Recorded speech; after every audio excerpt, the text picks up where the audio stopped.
The broadcast is now starting. All attendees are in listen-only mode.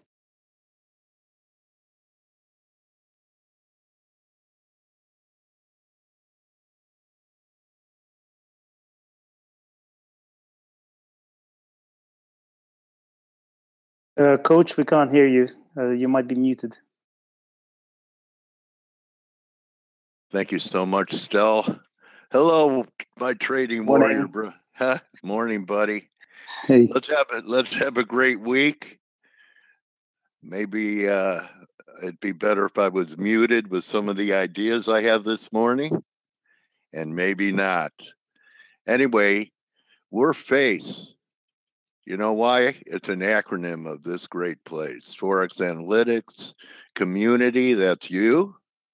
Experience, that's us. We have plenty of it. And I'm sure there's many out there in our audience that have plenty too. We have quite a few pattern and plays working. Interesting, Steve, he doesn't put out a lot. I'm hoping he's right here and we get one more wash. A lot of people came in and bought the crude on the news with all the rhetoric flying back and forth between the global community and the Saudis and even us, and a pretty terrible, tragic thing if that happened in the Saudi embassy in Turkey, in Istanbul, and the global community is in an outrage. But let's not forget, Saudi's a swing producer. They do have some leverage, and they even came out with a threat that you haven't heard from them. I don't know, maybe since the last oil embargo in the 70s, that they would only accept payment in other currencies. And it's pretty complicated. They just bought $1 billion worth of war machines. They're our ally against in the adversarial relationship with Iran. So that's going to be pretty complicated. It makes me think that, let me just go quickly to the crude, that we probably won't need to flush out the headline buyers here. But I know Grega likes it for higher. Some other people I respect like it for higher, thinking that this is just a 3 waiver down here.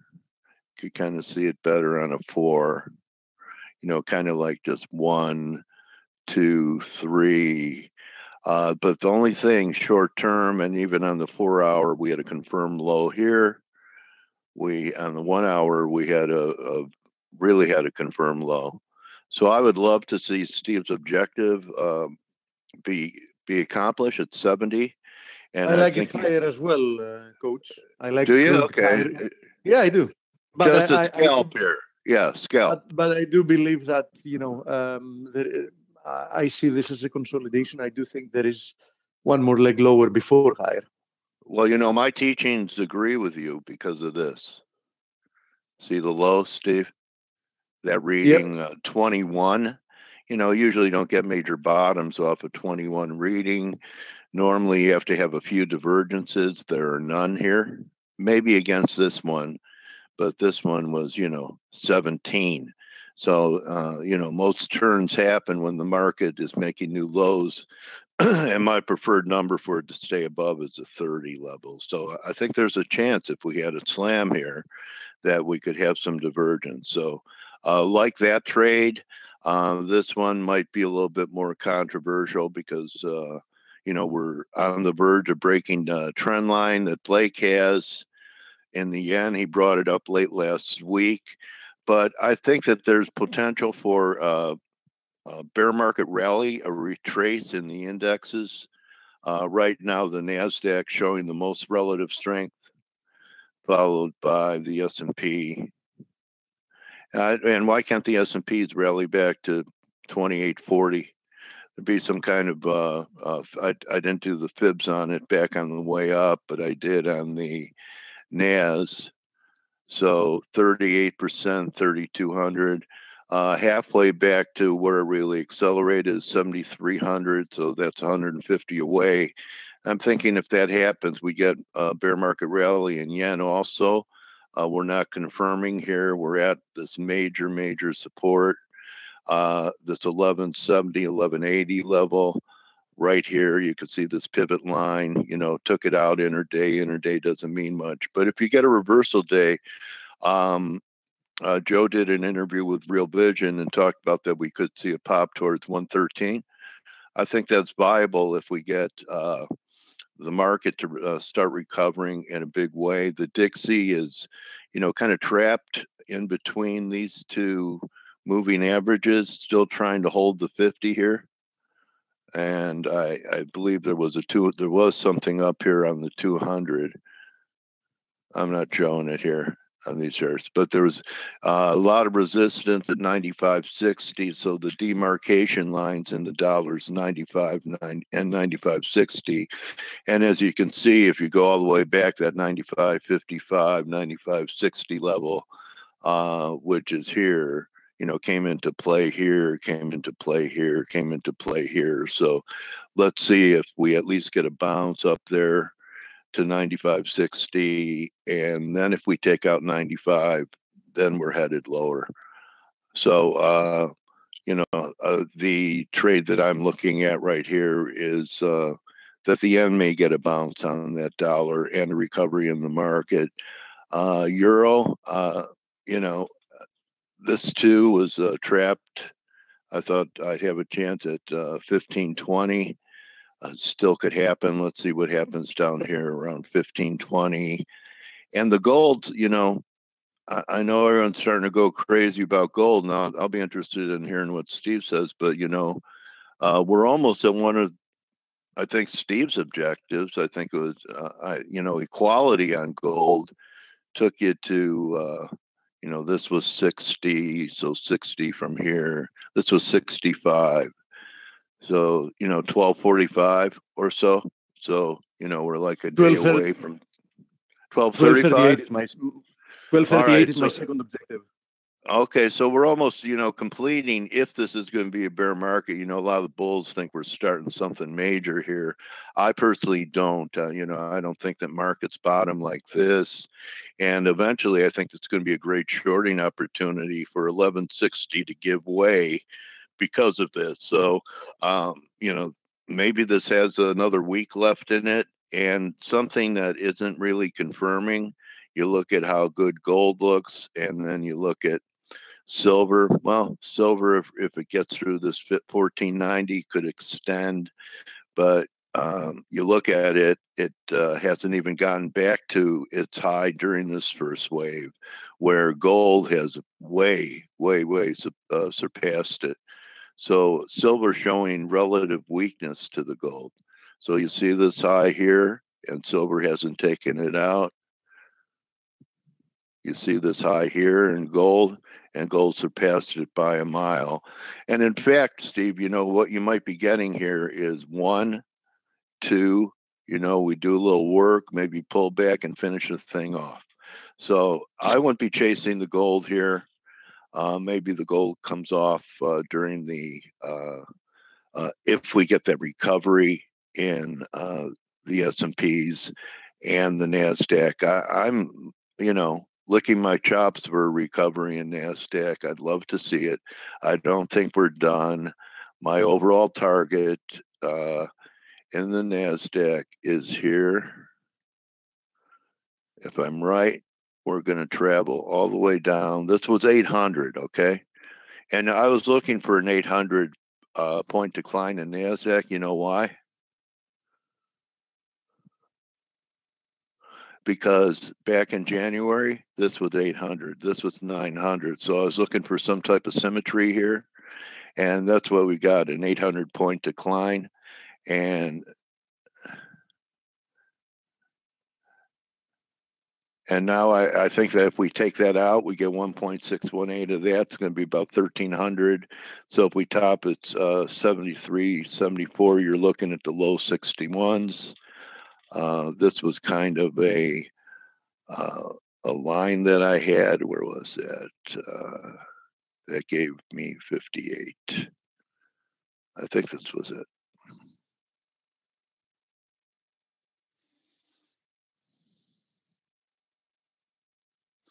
Also, that 69.20. If you notice it, I don't think this is it. that's not it. But look at the weekly moving average, how it held.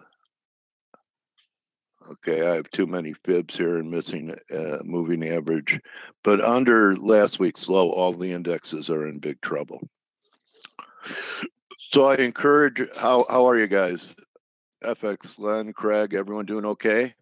You know, we have a great interview today. Saeed Zaman's with us, Trader 1SZ, and he has quite a following, caused quite a stir that he was going to be here on Face today. So stick around for Saeed. Last tweet I caught, he was pretty constructive on the euro, you know, even if it had pulled back towards 113. So we'll get updated on that. Should be an excellent interview and great intelligence gathering. And so let me just turn it over to Blake. And Blake, I hope you'll forgive me. I didn't watch your weekly preview of the week ahead. What? Yeah, I don't even have a note or anything, any excuse. So you know, I'm ready to go to the penalty box. Oh my God. I thought we were like friends. But I promoted it and called you a true pro, that everyone should do it. So I tell people things, you know, do what I say, not what I do. So anyway, buddy, now I'll know what you're thinking anyway. Right? Well, the thing that I did note on the week ahead video is I was really discussing this trend line in the dollar yen, which we did test overnight. I mean, you showed that last week. I did, and I really harped on it on the week ahead video because the point I wanted to make here is that the S&P, the NASDAQ, okay, the Dow, okay, those weren't going to break as long as that trend line is holding. And if that trend line breaks, then we have to be on the lookout for a down move in the S&P, or vice versa. I mean, if the S&P broke or the NASDAQ broke and the dollar yen hadn't, the dollar yen was probably going to break. So actually, when I got up this morning and I sat in front of my computer, I closed a gold long from Friday. And the reason why I picked up gold on the long side, if you guys were in the chat room, it was pretty simple. I mean, we were just sitting down here basically at the breakout point. So, you know, gold broke. It was sitting down here at 112.18. And I'm like, I want to be long right now. And so I, went long. Right. I sold it this morning. When it was up here at 12.30 and change. So, but you can see the really big divergence in gold on an intraday. Yeah. I'm like, okay, well, I wanted to get out of that. And I was short euro yen over on Friday. I closed it last night, actually. So I was short at when we closed at 129.66, I think it was. And anyway, when last night it was trading at 129.45 when I got out, but it dipped almost down to the 50%. But anyway, the point I was making for the week ahead video is, as long as the dollar yen trades above this trend line, which you can see right here, as long as we trade above that trend line, then the equity markets are, how should I say, safe. I don't want to say safe. But longs can try to play it to the long side. If we break through this trend line, I wouldn't want to be long equities. I wouldn't want to be long risk. And if you look at the Nikkei, which I did tweet out this morning, here's the Nikkei 225. You'll notice here. Let's go over to the daily. We hit this trend line today to a T, and also we produced a false breakdown in the Nikkei overnight. Now, that doesn't mean that we won't eventually break. I agree with what you're saying, or what you said a little bit earlier. I think that the dollar yen is eventually going to break down, even though I played it on the long side this morning. I bought it at my average was at 78. I sold it at 88. I believe this trend line is going to break, but I think we do this first. Okay, I think we bounce and get some sort of bounce into, maybe the 112, 112.15, maybe even a little bit higher than that before we actually crack this long-term trend line lower. So what does that mean for the stock market? Well, that means that the stock market, and if you haven't seen it, we talked about this on Friday on the FACE webinar. I said, I think we're in some sort of consolidation on Friday at exactly this webinar on Friday morning. We were right here. And I said, I bet we're going to just consolidate for Friday. We did. And we have, consolidated pretty well. Now, the question is, does the S&P break higher? And if it does break higher, and I talked about this during the week ahead video, I think the risk appetite is going to break a little higher today, and then roll back over on like to Tuesday or Wednesday. So I do think we're going to get a lift here. But if we don't, we're going to see it in the dollar yen. So and I could very easily be wrong. But if you, what's the width of that triangle, Blake? It looks like what, right now, 790. Yeah, I mean, right now the consolidation is only about. This is only about 15 S&P points now. No, I mean back to the beginning of it. It looks like right here. Yeah. Oh God, yeah. We're 2794 to 2700. So you're 2707. So you're talking about 90 S&P points. So yeah. 850. Yeah, but I think that would be probably a little aggressive. Yeah, I think it'd be more like this. It'd probably be like a minimum expectation of wedge break. So I mean, we could possibly get up to 2820, 2815, something like that. I think that's doable. I think if you're trying to get the full extension of the wedge, when you're going counter trend, it's going to be hard to do. I think it's going to be good point. Yeah, it's going to be something like this. All right, something like that. Just curious. Yeah, I mean, it could. I guess it depends on what the news stream was that pushes the S&P out of there, but. Again, I wouldn't expect all that. I would expect maybe a move, 2815 might be it. But anyway, so I think that we got to be prepared for a potential move out of this wedge. Could be today. Could be. It looks like it's gonna happen today. Obviously, we're not going to tighten any further. More than the next couple hours. So. Yeah, they'd have to halt trading for us to stay in that compressed triangle. Right. We are definitely going to be breaking out today. Now, whether the breakout produces a severe move or not is to be seen. But we have retail sales data today, and that's the one thing that I didn't do on the week ahead video, which I meant to do. I talked for 18 minutes about like the S&P, the dollar yen. I went over the euro and all the other stuff, and I forgot to talk about what's happening this week. We do have retail sales today, so that's going to be a potential market mover. But all in all, I think that risk appetite has gotten slammed down pretty good, and we are really, we're still oversold on the S&Ps here. You look at the daily relative strength. I think we can work off a little bit more of the oversold conditions. Daily sentiment index was registering a pretty ugly number. I forget what Friday's number was. I think it was 10. Thursday's number was 10. Friday's number has got to be better than that.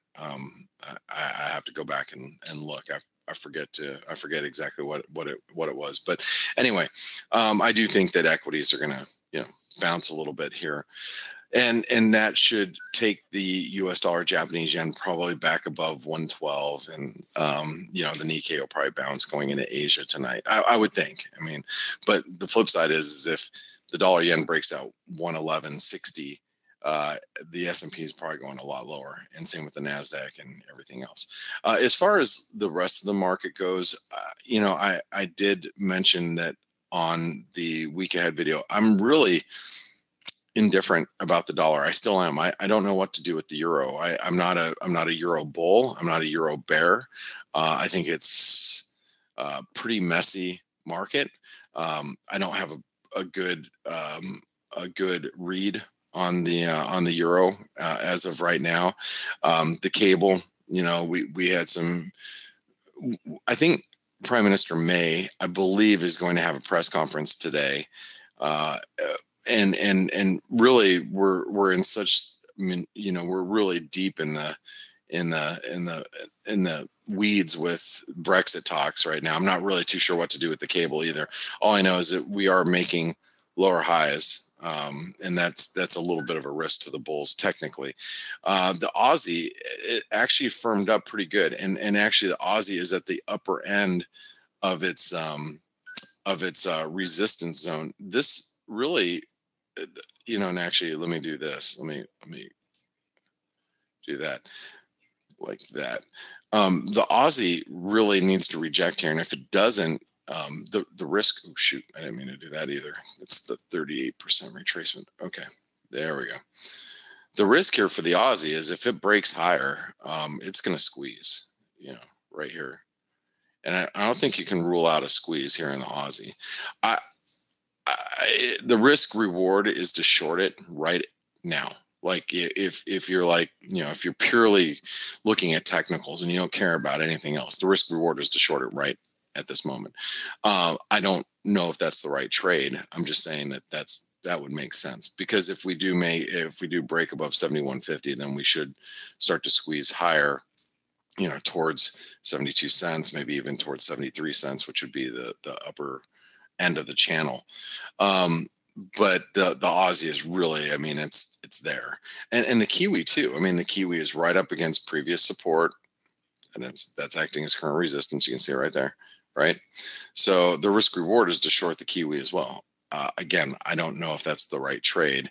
I'd be a little hesitant here, but it is a setup. The dollar Canadian.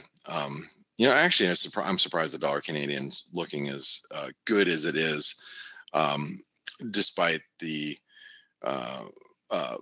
the expectations of the Bank of Canada to hike, another 3 times.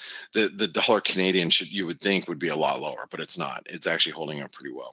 But if the Aussie breaks higher, the Kiwi breaks higher, the dollar Canadian, you would think, would break lower. Now the S&P, I got to go back and reference it right now. We are right up against resistance here. So be very careful if you're short equities. And I do think the risk is that we break higher today. Not 100% sure that we're going to until we start doing it, but at least I'm not confident in it. But I think that is the risk at this stage. And let's see, the dollar yen. I had been playing this on the long side. I bought it down here. I think if we break above this 111.90, 111.92, 93, we should start to squeeze, up towards 112 and change. And that's really what I'm looking at this morning. And I'm going to pass it over to Steven Stelios here in a moment. Ahead of the retail sales, but wanted to talk with these guys a little bit. Good morning, Steve. Good morning, Stelios. Good morning, Hello, Blake. Good morning. Hey, Hi, guys. everybody. How are you doing? Very well, very well. Good. Thank you. Good, mate. Good. So, Steve, yeah, it was good. Except, it's always difficult. Mondays are always difficult for me because I have a harder time falling asleep on Sunday night. Because makes sense. Makes sense. And then obviously Monday mornings are always really rough trying to get up. But as far as you have a crude short, Steve, a pattern in play. Why don't you talk to us your thought process about that? What was your idea behind crude? This looks like an incomplete move to the downside. I believe that we're headed higher in the longer term, but this looks to me like a nice bear flag, and I do think there is one more leg missing, at least towards 70. So, the reward to risk ratio was appealing, and, so something like this. Yeah, exactly. Okay. All right. I got it. And you expect maybe another move lower. I think if we break below 71 in crude, I think that's going to take us down towards this this upward sloping trend line over here. And all this conversation, and threats, etc. I've seen the market so many times react in the exact opposite way that, believe it or not, it even enhances my belief that it's a worthwhile, attempt. I see. Well, good. Well, I hope that breaks down for you. And one of the things I like about this, and I have no position in crude, but one thing I like about this is that you had this false breakout up here, above the $75 level. You can see that false breakout right in the major 618 retracement. So it was also a very, very nice confluence of resistances, because it wasn't only the 61.8, which you very correctly have up there, but it was also the exact target of the inverted head and shoulders formation that we had. So, after hitting that confluence of resistances, crude turned lower initially. I thought that it might just be like an ABC kind of move, but seeing that the second leg lower was somewhat stronger, and having the area at around 72.50 to 72.70 as an area of resistance, and seeing the initial reaction today getting rejected from there, gave me more confidence that there is at least one more leg missing to the downside. So that's the thought process. Awesome. All right. Well, I'm going to pass you over the charts, and I'm actually going to trade this retail sales number. I think that the S&P is really set up for a break here. So, we've really tightened since Friday. Everybody should be on the lookout for a possible move out of that triangle, or that wedge triangle today in the S&P, and that might produce us some volatility. Because we kind of got spoiled this last week with some pretty good volatility. So hopefully that spills over into today. I don't think that volatility is going to immediately fade away. So I think we should have another interesting week. I don't know if it's going to be that interesting, but definitely I doubt that it's going to be boring. You know what I mean? Right. Did we have a pullback, Steve, and VIX to the 17 area? I mean, it didn't close that great. And Blake, good hunting today, brother. Thanks, guys. Have a great trading day. Thanks. You do, mate. Yes, Elio?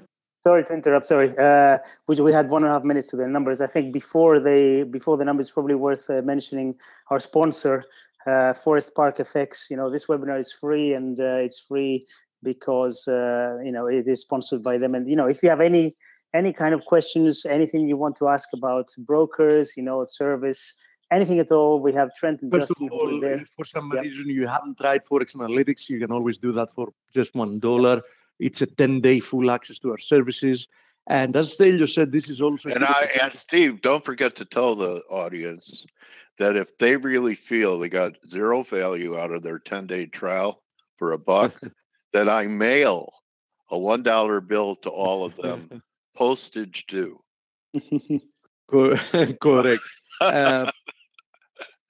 Plus, as Stelios mentioned, ForexAnalytix is the place. They are the people that are going to guide you to make the proper selection for your brokerage. You can even add them as an introductory broker, even if you want to stay with the specific broker you're already using.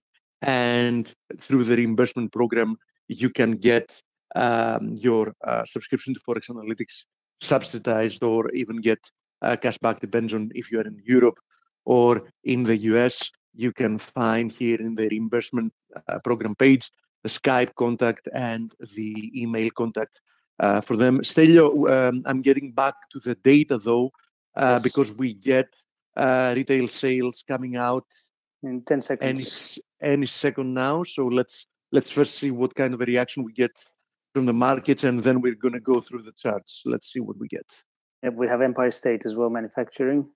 Empire Yeah. State slightly stronger. Retail sales is weaker. It's negative. Core retail sales negative 0.1 versus 0.4 expected. So that's not good. And revision is also lower. So yeah, both data negative. But so far, we're not seeing any big reaction. I mean, I'm looking at the Euro USD here. I'm looking at the USD yen. Really, the market seems to be unfazed to begin with. US Empire Manufacturing was higher, 21.1 versus 20 expected. So at least that was higher than expected. But retail sales, as you mentioned, weaker. We're now seeing a little bit of a dollar weakness, but really nothing to write home about. Okay, so we're going to keep monitoring. Let me know, Stelio, because I'm going to be focusing one chart at a time. Let me know if you see some kind of a move taking place. Let me know so I can switch back to it. Course. But we can. Let me first see if we have any questions, and I can begin from them because I anyhow have some things I want to show. Okay, we have questions for pound pairs. Yes, we're going to have a look at them. Nikkei, Blake already covered that, but I can have a look at it as well. Okay, so let's begin by having a look at Nikkei. I know that Blake showed it, but I want to briefly show it as well. I said that the fact that we failed after posting like 27-year-old highs is a very negative reaction. The fact that we breached back below the 23,000 area of resistance, this time it could have acted as support. It didn't. It was also a very negative, development for the market. And the fact that we're actually breaching below this ascending trend line, you can see how far back it dates, is also negative.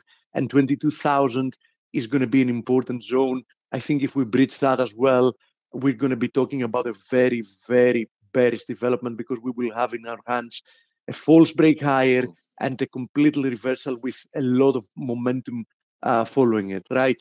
The other index that is breaking down is definitely the IWM. The IWM has broken below an ascending channel that has been going on for more than 2.5 years now.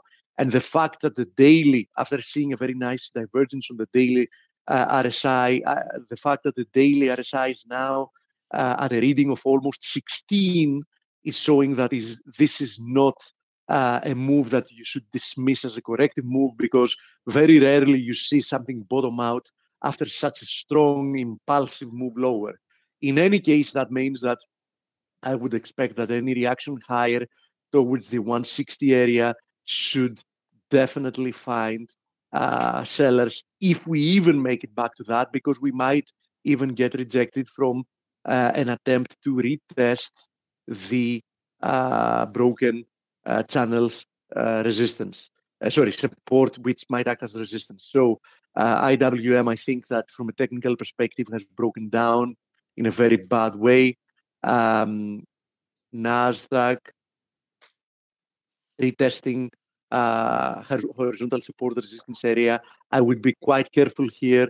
It doesn't mean that we can't breach above that and there are more levels to watch. If we do break above that, I would be watching for 73.70 as the next area of resistance. Perhaps below that, 7300, very likely as well. We had highs, lows again here. So 7300, but be careful because we are currently at resistance.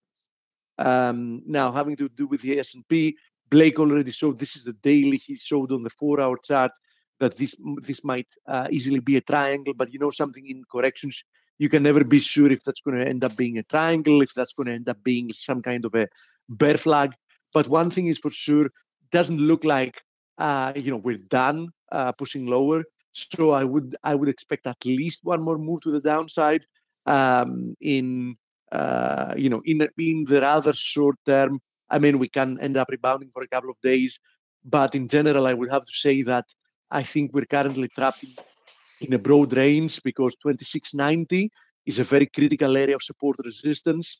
2790 is also a critical area of support resistance. So 2690, 2790, as long as we stay in that area, we might just end up consolidating at a break above 27.90, I think that the next area of resistance is 28.15, and above that 28.45.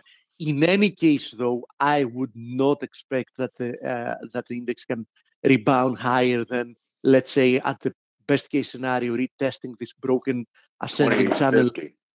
Yeah, before actually producing a move lower. So it might produce a move lower from here, or worst case scenario, at the at the most bullish case scenario, something like that. But I don't think that we're going to make it all the way up there.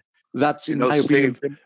Bear market rallies defined the character of them: brief, sharp, but not long lasting. So some of them are very sharp as far as, in points, and they're dramatic looking.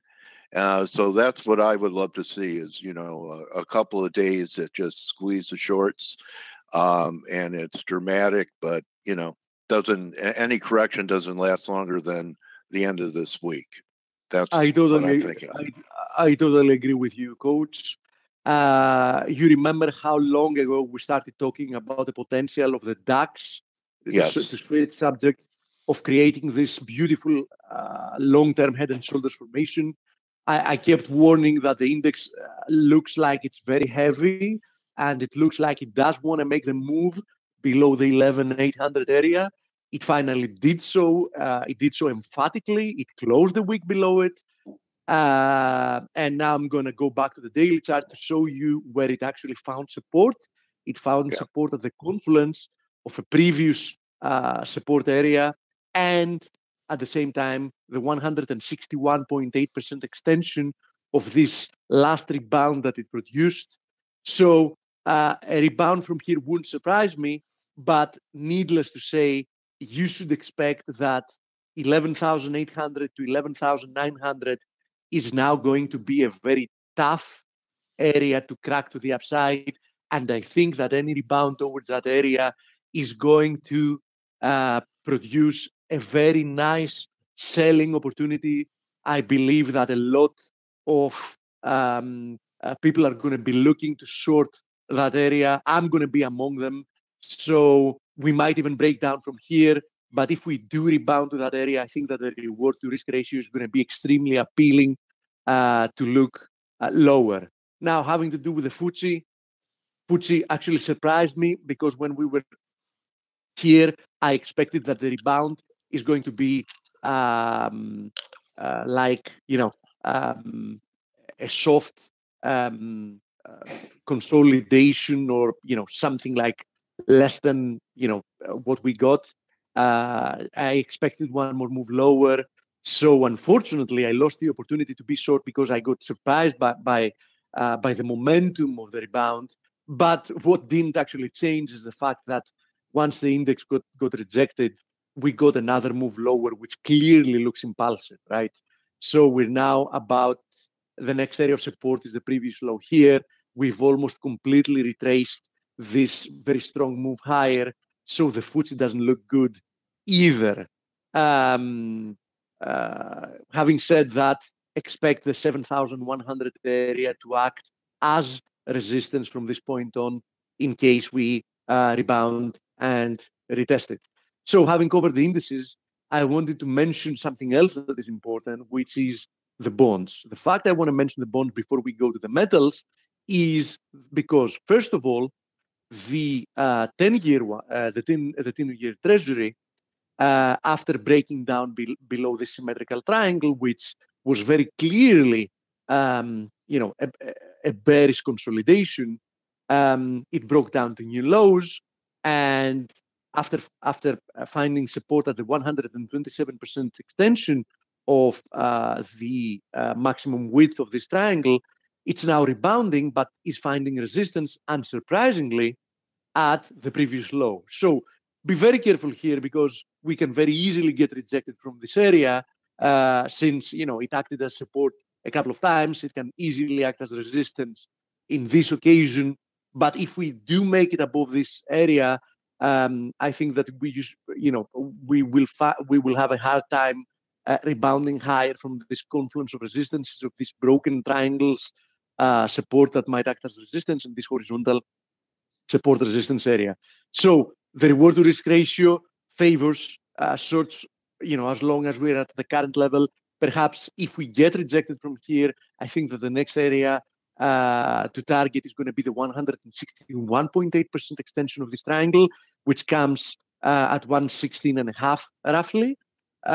So I wanted to show the treasury because it's at an important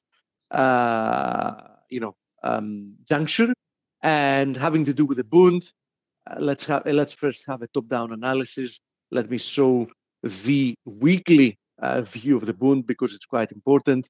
And the weekly view shows us that after a very, very strong bullish move, we've had a corrective move lower. We're still within a corrective move lower. How do you know it's corrective? Simply because the characteristics of the move higher are clearly impulsive, while the characteristics of the move lower are clearly corrective, because the price action is slow, it's choppy, it's overlapping, it's annoying, and that's exactly what you expect. So eventually I would expect that this should produce some kind of a break higher that might actually coincide likely with like the next recession or the next crisis or whatever, if we get the bonds reacting in the way they usually have been reacting in the last couple of financial crises we had, because that's not a given. I mean, generals are always ready to fight, the previous war. As I've said, I have a little bit of, I have a little bit of a doubt that we might get the same situation in our hands. I wouldn't rule out that in this case, in the next financial crisis, we might get stagflation, which not a lot are expecting.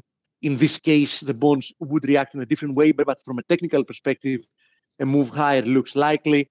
Having said that, I want to show that the bonds are currently testing support. First of all, we're seeing RSI divergence. Second of all, we're seeing that this area was a previous area of support.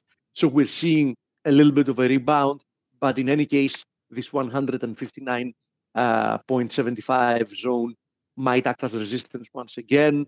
The bonds do look, bearish in the short term, but I wouldn't expect that a break lower below this trend line is going to be easy to accomplish. But we might get another leg lower towards that, right?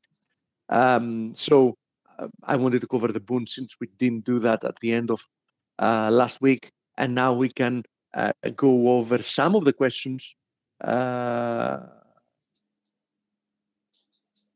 Yeah, okay. So we have a question about the USD TRY, and the question is, it looks like we have a very big breakdown. Is that the case? No, it isn't, in my opinion. Because I had said here, that there are three scenarios having to do with the USD TRY. Of course, somebody can say there are three scenarios with anything, so you actually said nothing. That's not exactly the case, because in all three scenarios that I had in mind is that the move higher is not done with the USD Turkish lira. So we had said three scenarios. One scenario, triangle, which was my main case scenario, a triangle, so a consolidation in time before moving higher. Second scenario was, an immediate move higher, which I didn't think it's very likely because we had already seen a parabolic move to the upside. Another scenario was like some kind of an ABC. So yeah, I do believe that the Turkish lira can retrace quite a lot more than what it has already done. Now, do I really believe that the rout in the Turkish lira is over? I think that we need to see a lot more evidence before we decide that something like that is the case. But now that we've broken below this trend line, yes, I do think that there is more downside in the Turkish lira. I wouldn't even rule out an eventual pullback to 485, which is, much lower than we currently are. So yes, we might see the USD Turkish lira retrace quite a lot more than it has already done, since we've now broken below the triangle. But I don't think that eventually that's going to prove to be like an all-time high. Okay, so being short against specific objectives is not a bad idea, but it's a bad idea to keep it as a long-term thesis. Now, having said that, we have questions about the pound pairs. So let me say here that, first of all, I remain of the opinion that anything between that having to do with the cable, that anything that happens between 130 and 133 is purely noise. So I wouldn't be doing anything as long as we are in the middle of the zone. Regardless, we gap down. We've now closed this gap. So given the fact that we got rejected from the bottom of this 133 support resistance zone on Friday, I wouldn't be surprised to see the cable move lower from here, even intraday today. Just an intraday comment. Intraday is not my trading style, but I'm mentioning it since I'm looking at it now. Another thing to notice here is that there is a very good chance that the pound yen is failing. I would have loved to see this being a triangle and an eventual one more push higher towards the 152 area. I would have loved to, short that zone. There is still the chance that something like that will happen because, let's say, perhaps this is not a triangle and this is a bull flag, in which case we're currently testing support. So there is still a little chance that we might rebound from here, eventually get one more push higher, in which case, as I said, I will be a seller. But if that's not the case, then I would expect that we would soon see the next area of support being tested at 144.50. My longer term bias remains bearish. Why? Because we've actually broken below this long term formation, which had clearly corrective characteristics, right? So I'm now just looking to see if we're breaking down from here or there is one more leg missing higher and we will be breaking down from there. The RSI so far doesn't show impulsive characteristics, so there is still the chance of one more move higher, as I just mentioned before. Now, we had questions also about the pound Aussie and the pound yen, and I think that it's very interesting that both the pound Aussie and the pound yen got rejected from channel resistances, right? I posted that on the week, on the end of week analysis. So pound Aussie, after breaching to new highs, found resistance in this ascending channel's resistance. It seems to be trying to break below this horizontal support resistance area today as well. That's going to be quite an important level. But let's see, we're still early in the day. It's important to see if it's going to hold this 184.30 area before we can even start talking about bearish case scenarios. Same thing about the pound Kiwi. The pound Kiwi consolidating for a big period of time in a symmetrical triangle. Triangles have the tendency to break in the direction of the trend. The previous trend was obviously higher. So that's exactly what happened with this triangle. Not only it broke higher, but it came down. It retested the breakout trend line. It pushed higher once again, found resistance now in this ascending channel resistance. It hasn't even retested the previous high, which is at 2. So, let's not jump into conclusions, into believing that this move lower is impulsive in any way. It can still be just a pullback. Let's see what this previous resistance at 2 is going to do before we take a decision. Gregor. Hey. Hey. What's up? I just saw that. I'm good, mate. I just saw that you joined us. I heard some noise from your microphone. We have like 11 minutes until the interview. I'm here every single day, so let's not lose any time. Since you're here, I bet that you have something to share with us. So I'm just straight away passing the screen to you. I'm very curious to see what you're thinking about this. Did you get the screen, mate? Just a second. Yeah. For those of you that don't know, Gregor is our Elliott wave expert. He is, the go-to man for Elliott waves. Probably the best Elliottician out there. I'm not saying it because, he's our partner. I'm saying it because, if you've been monitoring his work, you've seen it on your own. Grega, clearly Yes. some impulsive characteristic in this move lower in the indices. I'm pretty convinced that the move lower is not done yet. I would expect more weakness before higher. What do you think? Yes, I think that a lot of fear has been put into the market last week. So since market was not recovering much on Friday, I just think that we are consolidating before we see another push to the downside. But still, whenever we're looking at some evidences of a top, before we come to conclusion if this is a top in place or no, we have to make a step back. Okay. Now, stock market normally when it sells off will fall very sharply because of fear. So actually, this is personality of the stock market moves. It moves really sharply and fast to the downside, but it recovers much slower. That's personality of the stock market. And if you look, it's what they call up with the escalator, down with the elevator. Yes, exactly. So actually, if you look at the price chart, this is Nasdaq 100 since 2000. You can always see that each decline was very sharp. Okay, so the important is that after a very sharp decline, the market again recovered. So rather than calling some significant multi-year top, I think it's the proper approach is to identify potential support levels from where market again could turn to the upside. So I'm looking at this price chart from 2002 lows on Nasdaq 100, and I can see waves 1, 2, and this parabolic rise that we can see, it's probably like a wave 3.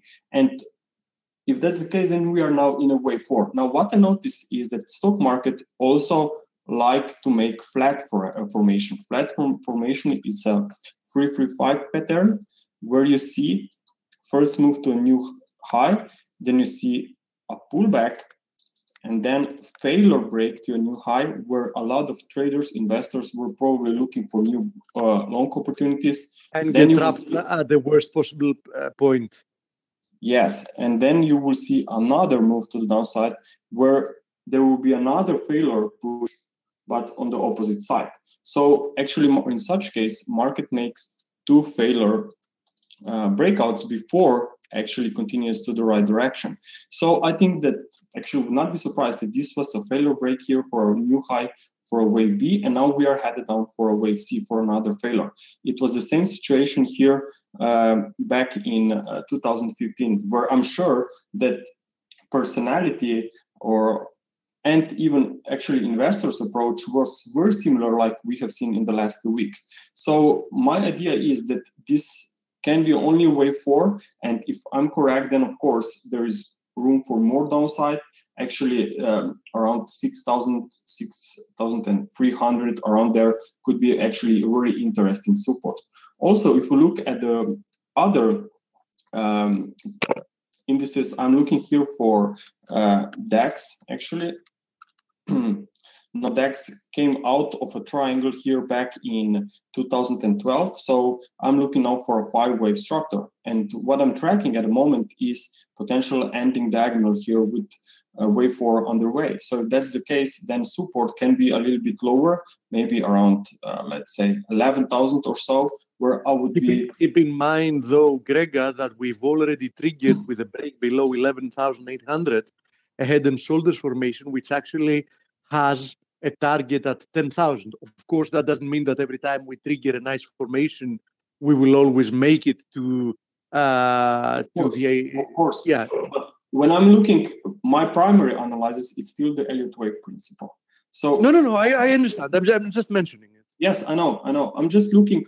I know that target for head and shoulders pattern is much lower, but when I'm tracking a counter-trend movement like an ABC, okay, the equality level is higher than a head and shoulders target. So for me, as an Elliott wave guy, I want to focus on a potential support levels that are can be identified earlier than your head and shoulders target. So actually the first support has already been triggered here last week, okay, where wave C equals to wave A. As an Elliott wave guy, this is probably the most important level where I will watch out for potential reversal signs. However, I'm not saying that wave C has already come to an end here, because we still have to see a 5-wave drop for wave C. So I would be looking for potential drop towards 11,000, and there I would watch out for potential 5-wave rise on a smaller time frame that will confirm that we are headed. So if I wanted to consolidate the two views, the Elliott wave view and the basic technical analysis view,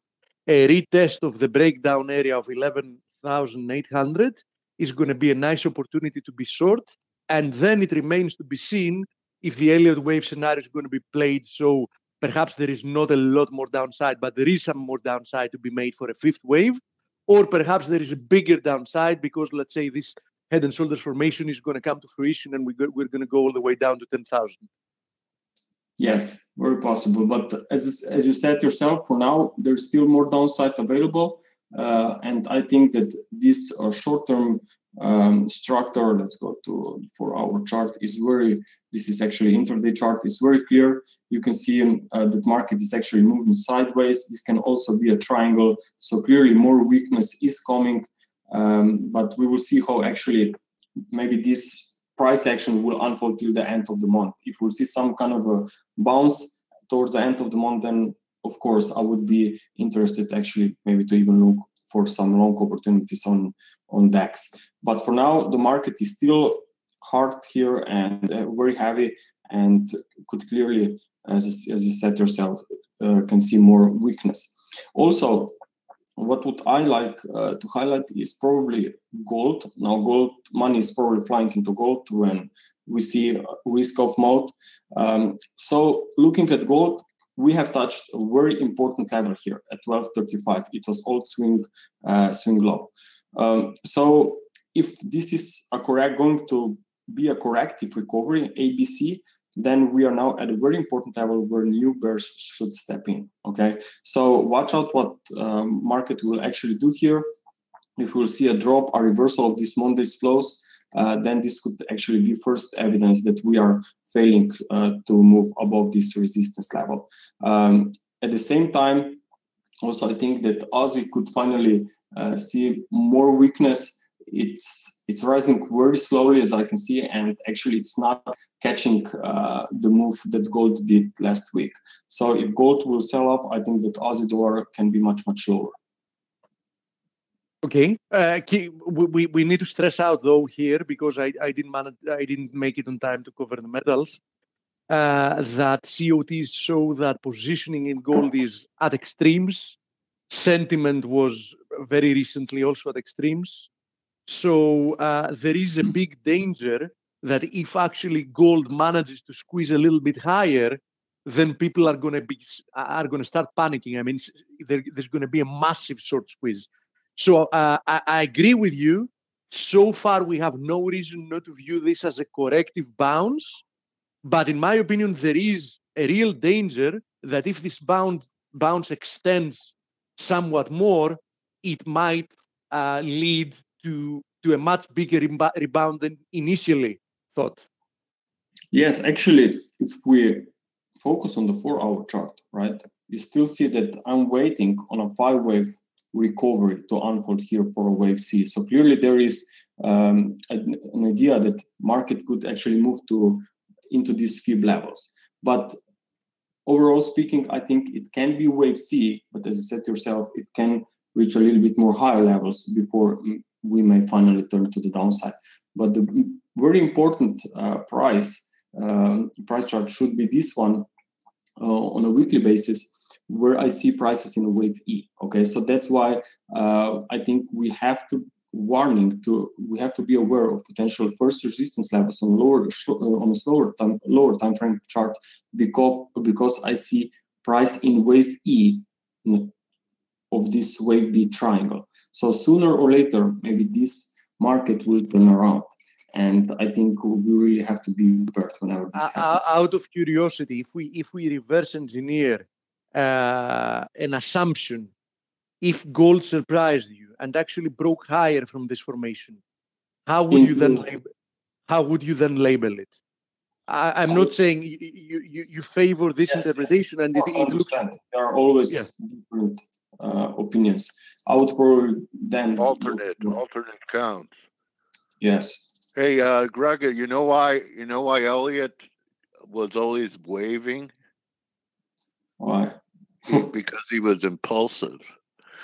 and his wife, but don't worry, because he was married, so his wife was corrective. I made it. That's my Elliot wave joke, man. I made it up. You like it? Nice. I do we have I'm impulsive too. So, huh?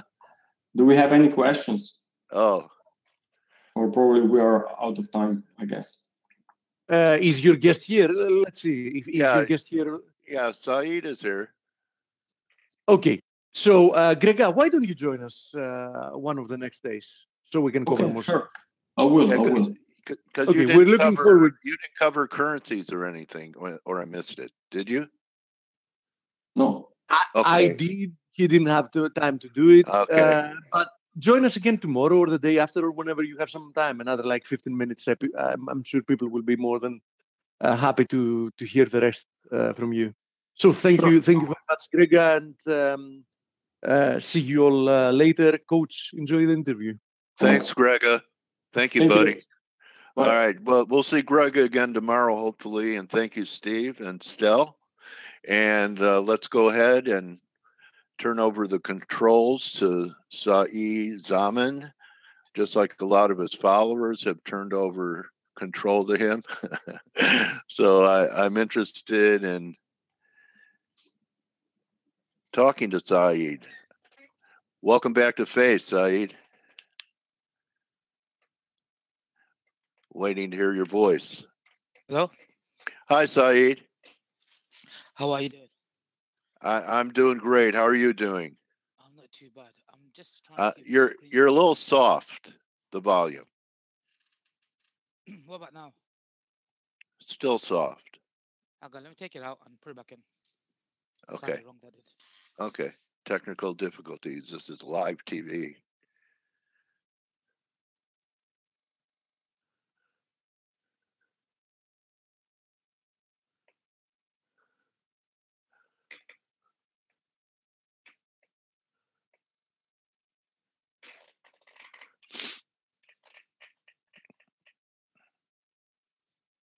I don't know, do you have a mic?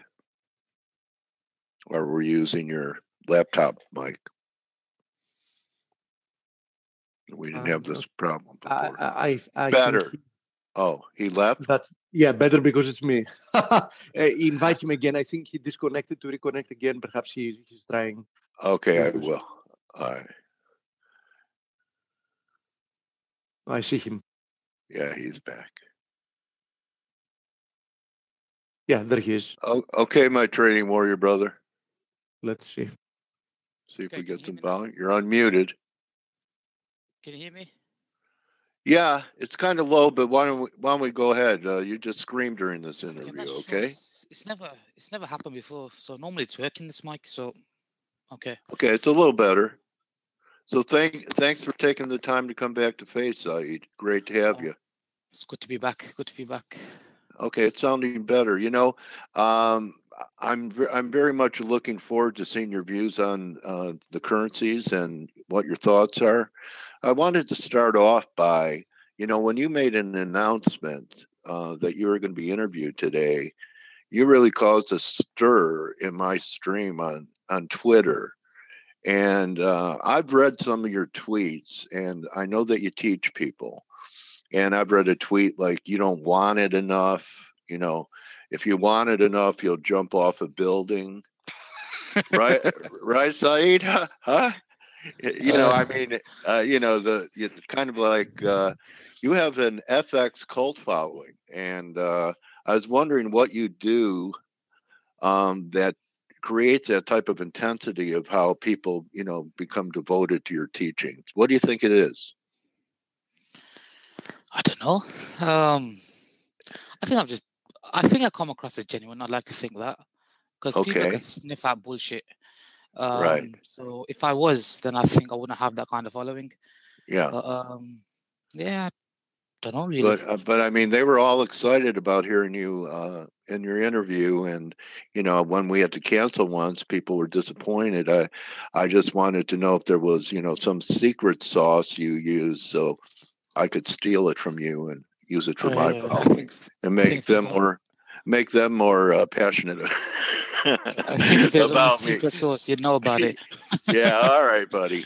All right, so the last tweet I remember, the euro was coming off, and you showed yeah, that was it, I think, and you showed this support zone in there, your monthly pivots, and it held last week. Kind of got a little bit of a reversal off that area, your magic box there. What are you thinking? So before the euro, I'm gonna do dollar because that Yeah, will go make ahead. more sense. So I think last time we spoke, I think I was using the same levels here, but these are like more macro levels. So when I'm doing Okay. top down, especially when there's a new quarter starting, for example, October, I like to see where are we within the new quarterly charts. So we can see clearly so far on a macro view, there's no reason for me to be bullish just yet. The reason why I'm saying that is because we had this massive consolidation here. This down move smashed it above it. If it was good, it should have held. It didn't. It broke. Retest here. Then we got this candle here, full on bullish candle. Get everybody bullish, and then what does it do? Slam down. Now the way I see it is, if we get a stop run into a key level, then break down the low that caused that high, I'm considering that as a breakdown. So what I then do is, that's not enough. I've got to break it down further, zoom in more. And what I tend to do is draw out ranges. So I've got a high there, got a low there. The green lines are the extreme of the range. And this thin line is the midpoint of the range. Anything above and below it are just deviations. Okay, so if it deviates there, if it gets back below, you can see it perfectly sell off. So right now, yes, we are within the range, but I'm still seeing this as just a pullback. Now, if the 50% was to give in cleanly, then I could say, okay, we're going to target the range high, or at least a decent target towards that level. In this scenario right now, you can see where we've hit that mid-range. We've taken our previous quarterly high, but closed within it. That for me is a very bearish signal. Now, usually when the new quarter starts, with each candle, really, you normally have a wick. Very rarely do you get a candle without a wick.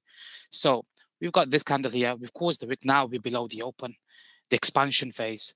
So I believe we're going to... that green line underneath it critical, and that comes in at 93.13 or so? Yes. I think there's a possibility to that. And then a move above 96. Well, for now, there's no reason for me to believe that. Everything to me is suggesting lower. But if it did make a clean smash through this level here, this gray level, then I would switch my bias to longs. So like I was saying, if I was to say, if this broke, then the objective would be the green line. I don't have to aim for that, but I know there's clear objectives. Liquidity is going to be resting above these highs. There's a thin inefficiency to be filled in, and then just swing highs along the way. So far on the weekly, if I include as a high, a low, so far we're carving out a lower high. We break that, I think it's game over. And I think we come all the way back down into this consolidation here. After that, we'll deal with it. But yeah. I see. Okay. So if we're rolling over here, we're not going to hold the support level at 93. You're looking for it to retrace the whole range to where we were at the beginning of 2018. What gives me that confidence, probability-wise, is the what the other majors are doing, and that will take me onto the euro now. So yes, I do believe we could get a little bounce here, but in the overall context, so I'm not going to look at, oh, this is just a support level, it has to bounce here. The overall context suggests to me lower, which means the probability of this breaking, with the overall context in mind, I believe that will break, and the objective will be this. So if I look at the quarterly chart for the euro, if we scroll all the way back, we can see we had this key support level here. Now I see why you're looking for 2750. Because I did see a tweet about 20. I think it was on that tweet, the same tweet, and you showed a move to 2750. Okay. Yeah. So we've got this, deviation from here. Then we went back above it, and then we held it here. We consolidated for ages and pushed up. So it's gonna be clear when I go to the weekly. So what we had was this up candle led to the move down, took out the stops here. So we should have found resistance there. But instead, we broke it. If they were selling here previously, if you broke it and retested above it, there's going to be buyers. So it's a key level. Now, that's not enough for me, especially with these quarterly charts. I mean, you can get hundreds of pips against you. So this is why I'll go to the weekly chart now to clarify things. So if I go to the weekly, we can see we were in a multi-year consolidation here. Yes. That's the range high. That's the range low. Nice. And this is basically the inverse. But if we look closely, we've got that low. We didn't retest it there. So people get confused when they see like a quarterly chart, weekly chart, automatically their mind shifts. But if this was a 5 minute, this would be support, becomes resistance becomes support. I'd be looking to buy here. So normally you'll see is if it makes a clean smash through and doesn't revisit straight away and leaves like a thin movement there, it usually does revisit later on. And all I'm seeing this, as long as we remain above this range high level, okay, I'm seeing this as a retest, a stop run. And here, when I was watching it, I had to wait. I was waiting, seeing, okay, Mark has to prove to me. How does he prove to me? By giving me a shift in structure. We had this high here. As soon as that high was taken and we couldn't really maintain below the range level here, then all bets were off for shorts for me, at least macro view. Obviously, short term, you can get both. So that was kind of like a false breakdown. Yeah. Before we got back above support. Yeah. Okay. Now, if it does make a clean break below this, then okay, I will switch my bias and aim lower. Okay. But look at the formation now. We've taken out this swing low. We've maintained that. So look at it in overall swings. That's a low. Yeah. It's like a one leg up. Maybe we get a quality of the first rally from last week's low. Yeah. So I'm seeing all this as a pullback. And looking at last week, this weekly candle took out previous week's low. And then closed within it, but we didn't take out the high, so the stops are going to be resting there. So this is more of an idea for short-term trading, and which can evolve into more of a swing trade. But the key point to note here is we took out September's low. Now I've marked out September's low with this thin faded line here. But look, if it was good, why didn't we stay below that? And the key SR level here as well.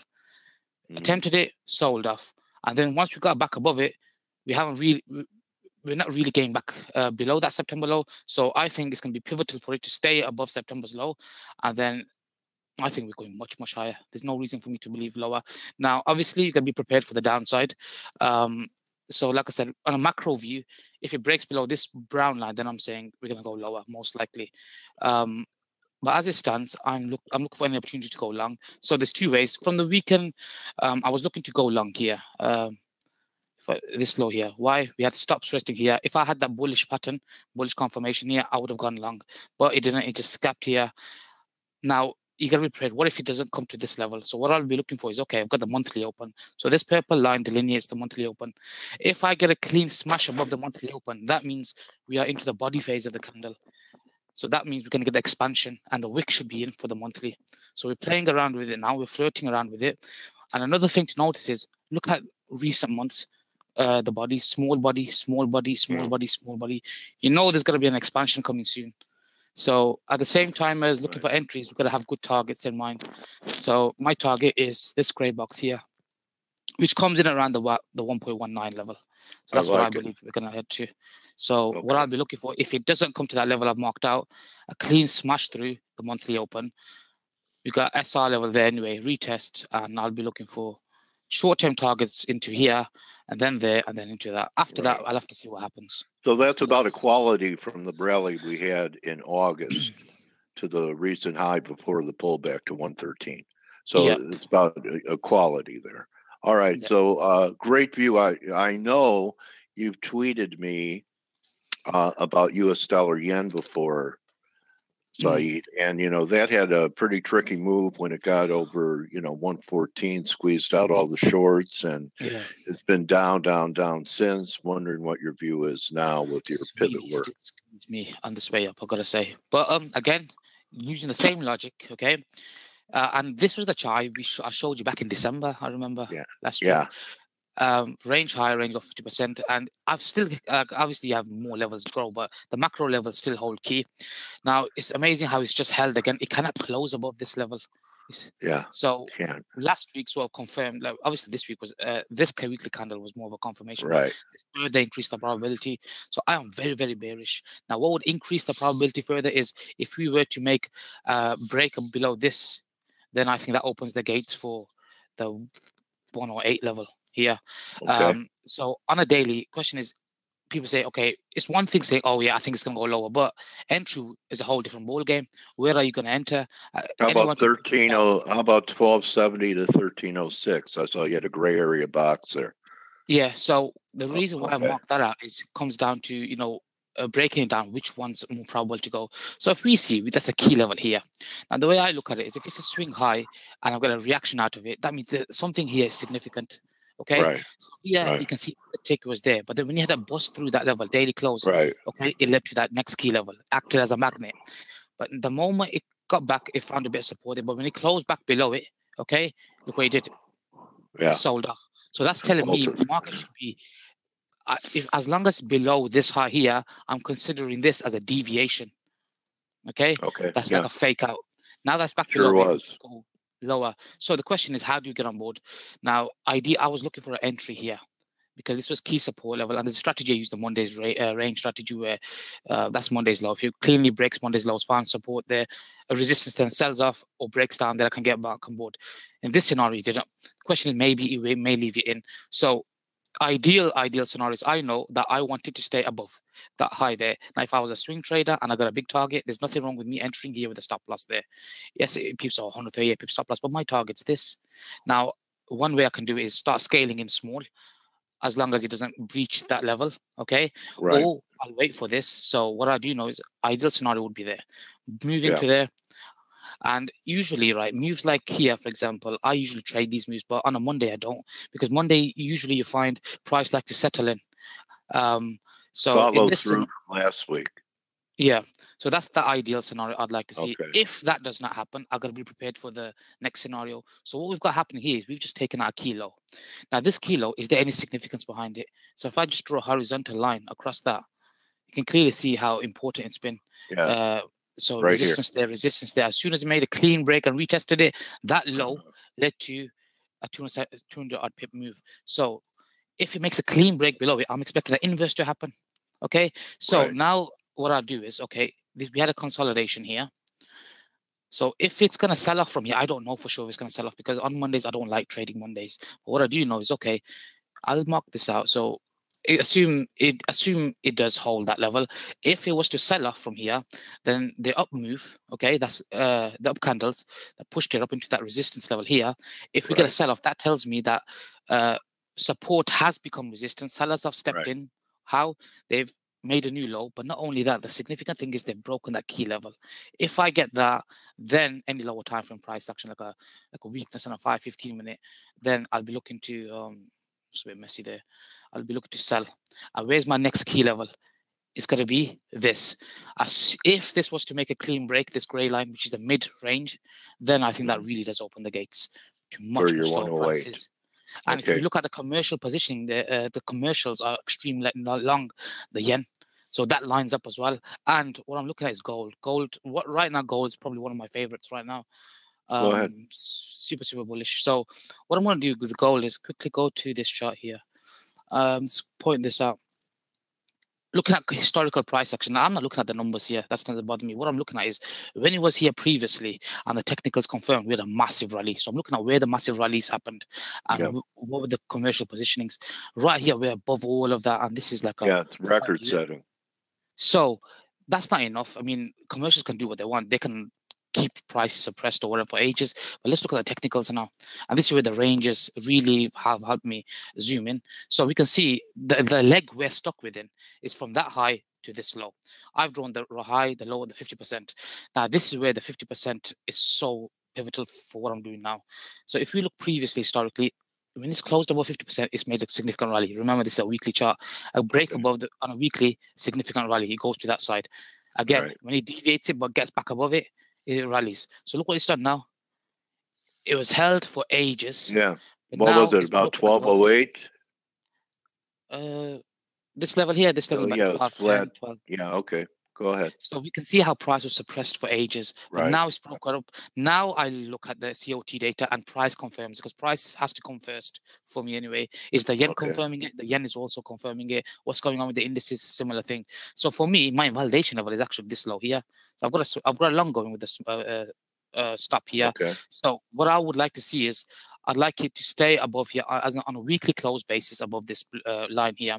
Entry-wise, that's a tough one right now because it could easily come back and fill this inefficiency in.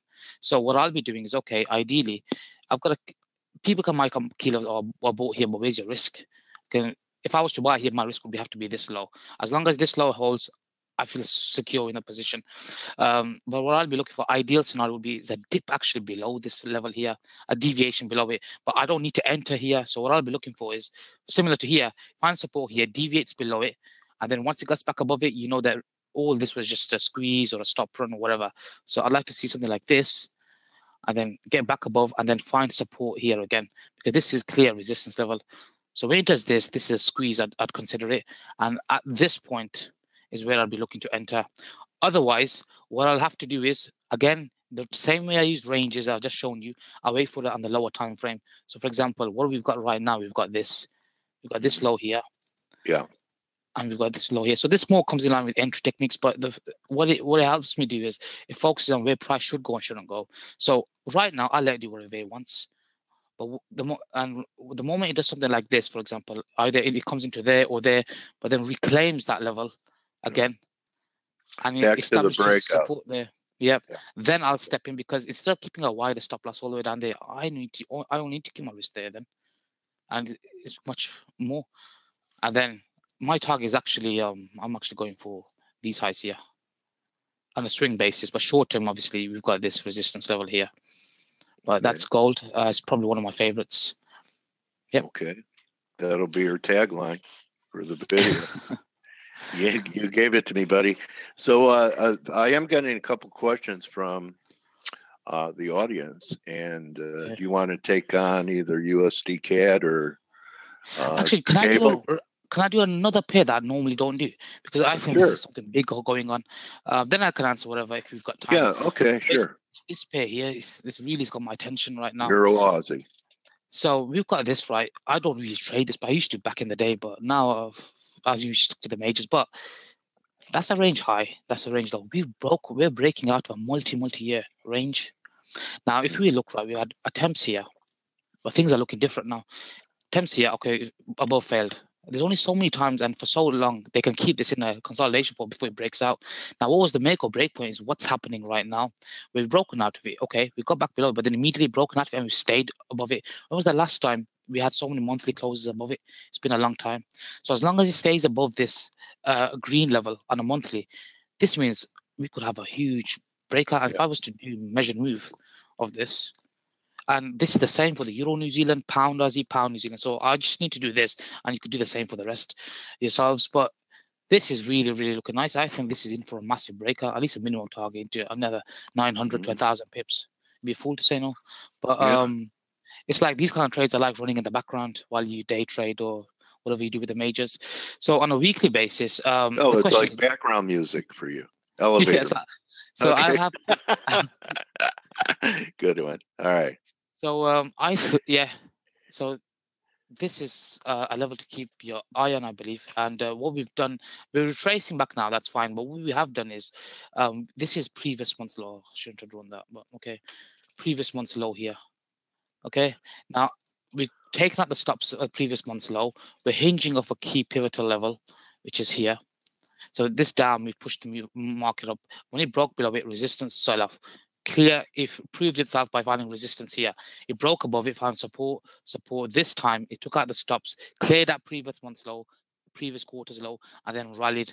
And I'm seeing this as a breaking market structure. So short term, as long as this low holds, I think this is bullish. And the question is, again, does it come into here? Or has it already done its thing? So in this scenario, I'll use a Monday's range where I'll let Monday unfold.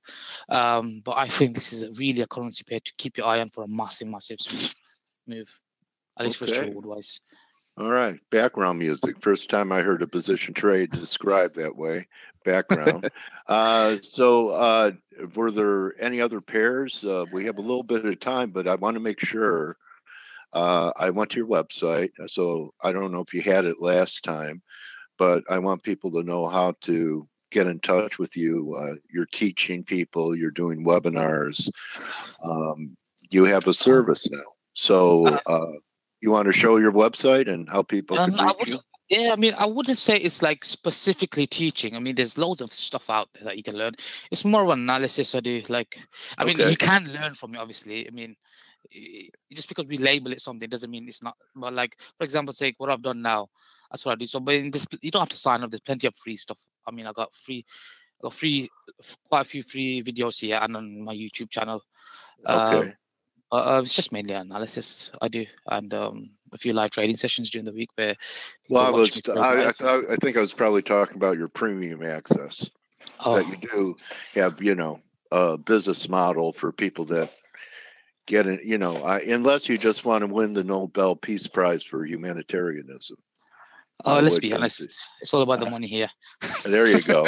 All right, that's the Saeed I know that I see from tweets. You'll do anything. You'll jump off a building if you want it bad enough. Okay, so you want to cover? I got a couple of requests. One was whatever you got. All right, USD CAD and cable, and then I'll do cable, and then I'll do cable. Okay, so cable. Because I know you're not worried about Brexit. You're looking at your lines. To be honest with you, you know what it is, right? Everybody's moaning all over Twitter, social media, this, that, the other. But at the end of the day, price will tell you what's going to happen. Right. And even if it is a Brexit news come out, who's going to actually trade? For example, when it was the Brexit deal, who's really going to take a position ahead of a Brexit news? It's ridiculous. I think it's just noise, and people like to get hyped up. And it is what it is. Human nature. They like hype, hysteria, and that's it. But price, I mean, for this, I'll have to refer to the Euro GBP first. Euro GBP, I mean, I was wrong on Euro GBP, where I was looking for a long here, and it went up, and I was getting excited, and it smashed through my level. So, I mean, don't get me wrong. If I'm bearish dollar, I think cable and euro will both rally. Question is, which one will rally more? Now, with this situation right now, we're at a key support level here, okay? We're at a key support level. Now, if I'm correct, if for me to get bullish, okay, market needs to do this, where, okay, I was looking to buy in within this gray box here. It's proved itself previously by giving me massive, moves. Now, if it gets back above it, that means that this was just a deviation. Again, that same range concept. I'm thinking there's a chance for that. So if it does this is where I'll be looking to get long. At that point, euro is the more favorable one. But where they're at right now is a key resistance. So if they're buying here previously, there's a good chance they could sell it off from here. And target-wise would be this gray box here. Take out these stops. So I'm not a make or break point. So it could just range and let the cable and euro rally together. But regardless, cable, again, look at this. Cable is above the quarterly open. So the macro is starting to turn now. And it's coming off of this block here. And if you look right, there's a bit of inefficiency filled in. So if I go do the same thing again for cable, looking at a weekly chart, range low, range high, broke out, respected it there, rallied up. All this was just a retest. Everybody's going like, massive. Yes, it is, but like it's a retest really. I go to the daily.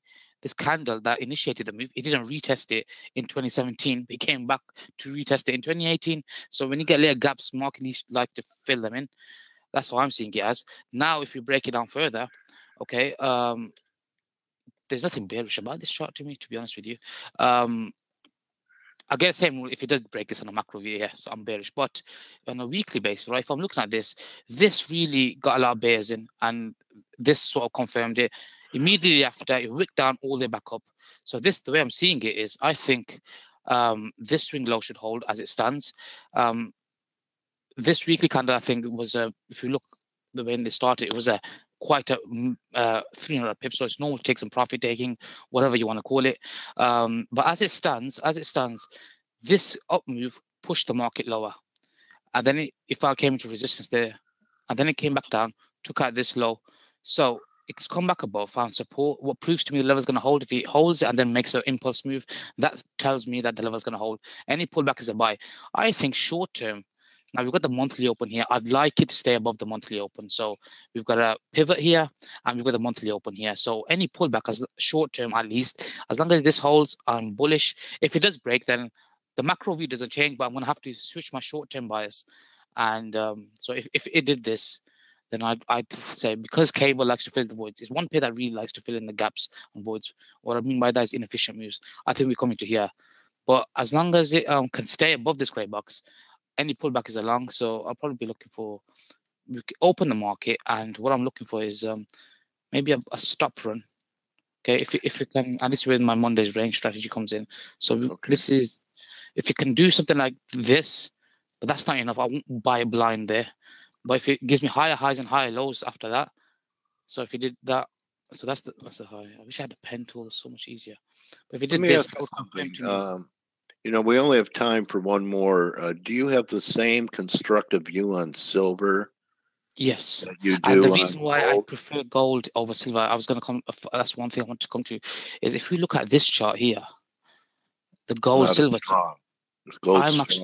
I'm bullish this. Now we are into resistance here, so we could range and they both could fly together. But on a monthly basis, right? I mean, this is quite bullish. So we've taken up previous month's low. The stops are going to be resting above previous month's high. So gold silver ratio, yeah. Okay. Yeah, so this is looking bullish to me. So if I had a choice, I'd rather take the gold over silver. It doesn't mean they can't rally, but gold's going to be. That I haven't looked at that in a while. Yeah, that looks like a measure's pretty big, like it could go to 100 or something. So the way you know, I remember you mentioning it. You look at Euro GBP to take cable or Euro. Yeah. Same thing for this, but again, that's a great lesson. Silver's again. I am bullish this market, but just gold. If it's like that, where gold, silver's so clear, I just focus on what's clear. That's gonna make me the most. I hear you. How about do you ever trade the yuan and have a view on it? I can have a view on. I remember somebody asking me about the Chinese one. Sure, let me find it here. You know, it's been stalling against that 7 level. It's the CNH. Is that the same thing? CUSD, CNH. Yeah. Yeah. That's Chinese yuan. Okay, let's quickly break this down. Okay, monthly. But you don't trade it. No. Yeah, I don't either. But a few people ask me. I don't know why they ask me. Because they don't trade. They just like it sounds exotic, so they want to look at it. Oh. It's funny. Human psychology is. Hey, and don't forget to send me your 8x10 autograph picture after the end. Okay, buddy? I actually think we have a short-term top in place. Yeah. What stands out to me here, right? This is where you know everybody can draw an SR level, and you ask the same 5 people, they'll give you 8 different SR levels, even though you're just asking for 1 each. But we've got, if you look at it technically, the way I trade anyway, we had an inefficiency here, and we had pivot, block, whatever you want to call it. What a stop run, they had 1 attempt there, okay, down. Right now we're making a higher low, but it can't see. This is the key level. Remember how we mark out the range high levels? This seems to really stand out to me. So that's not weekly. That's not looking too bad for bearishness. But if I look at it, break it down further, I think we've carved out a lower high here, and this is where I even will draw trend lines myself. I think we're dropping here. So risk to reward wise, I mean, it's not even. I'm actually trading this myself actually. Okay. I mean, at least into I am bearish this market. This looks really nice down here. Right. And then obviously we've got targets. Probably just say down there. Do you trade? Yeah. See, look at this guy. Only pros could really analyze on the fly like that. Some people take them about an hour to come up with important reasons. But look at this. You can't learn experience, though, Saeed. It only happens with the passing of time. How many years did it take you to get to where you're at now? Well, I'm always learning. So I'm my 6th year, over 6 years now. All right. Do you think it took 4 for you to really start becoming more proficient, consistent? Last year I thought I was the dog's bollocks. I look back now and I think I knew nothing then what I knew now. So I'll not say the same next year. So I think it took me about at least 2-3 years to get to a level where I could read it, and then each year passes. Like for example, the way I use ranges now, it's only been just over a year where I use it the way I do now. So so it was a process that evolved. I'm sure there's been more. But for example, this scenario, short term, that's not a bad sell with us. Not financial wise, but there's no reason it should go. I think this goes down from here. Okay, buddy. We'll see. Well, another great one. You never let me down. Some great views, and thanks for sharing your methodology as well. And it's always great having you here. I appreciate you, Saeed, my trading warrior brother. Thank you very much. Thank you very much, and likewise, Dale. All right. Have a good one. All right, everyone. That's a wrap. See everyone for Turnaround Tuesday. If you're trading Saeed stuff, remember, don't just count your pips, count your blessings. don't jump off a roof. Just have a winning trade because you'll have lots of doctor bills. Anyway, see everyone tomorrow. Thank you, everyone, for supporting us. You may want to check out our trial, $1 for 10 days. And if you're not happy with your broker, please reach out to Trent at Forest Park FX. Adios, my trading warrior brothers and sisters. Thanks again, Saeed.